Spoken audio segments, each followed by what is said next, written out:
13 डिसेंबरला शनिवार आहे, 14 डिसेंबरला रविवार आणि सुट्टीच्या दिवशी देखील मात्र कामकाज सुरू राहील.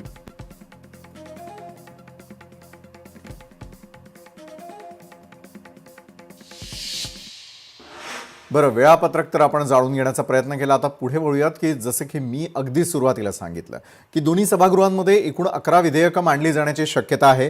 कारण शासनानं यापूर्वी घोषणा केलेल्या एकूण 6 अध्यादेशांचं विधेयकांमधील रूपांतर या अधिवेशनामध्ये केंद्रस्थानी राहणार आहे.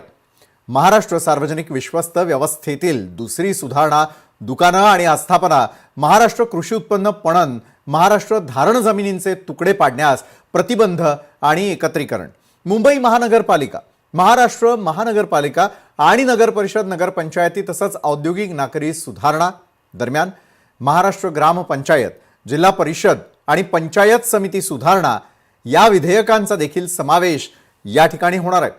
या विधेयकांचं मुख्य उद्देश हे म्हणजे स्थानिक स्वराज्य संस्था व्यवस्थापन सुदृढ करणं आहे. जमिनींच्या तुकडे होण्यावर नियंत्रण आणणं तसंच विश्वस्त उत्पादन व्यवस्थेतील बंधनांना अधिक प्रभावी बनवणं हा देखील यामागचा मूळ उद्देश आहे.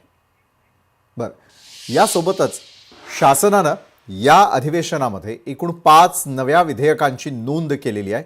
यामध्ये महाराष्ट्र जमीन महसूल संहिता विधेयक, महाराष्ट्र जनविश्वास विधेयक, महाराष्ट्र सार्वजनिक विश्वस्त व्यवस्था विधेयक, महाराष्ट्र भीक मागण्यास प्रतिबंध विधेयक आणि महाराष्ट्र तिसरी पुरवणी विनियोजन विधेयकाचा समावेश आहे. बरं, या विधेयकांमध्ये महसूल, सामाजिक सुरक्षा, वित्त व्यवस्थापन, भीक वृत्ती नियंत्रण तसंच विश्वस्त व्यवस्थेतील पारदर्शकता वाढवणाऱ्या तरतुदी आहेत आणि त्यामुळे यांची सर्वदलीय पातळीवरती सखोल आणि गंभीर चर्चा होण्याची शक्यता आहे. या अधिवेशनात शासकीय धोरणांच्या महत्त्वाच्या विचारसरणीवरती संपन्न होणाऱ्या ही चर्चा पुढील काळात राज्याच्या विकासासाठी निर्णायक ठरणार आहे.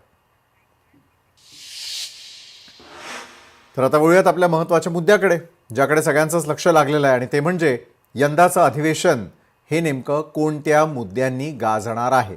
तर गेल्या दिवसांमधील घडामोडींचा आढावा घ्यायचा झाला तर या संपूर्ण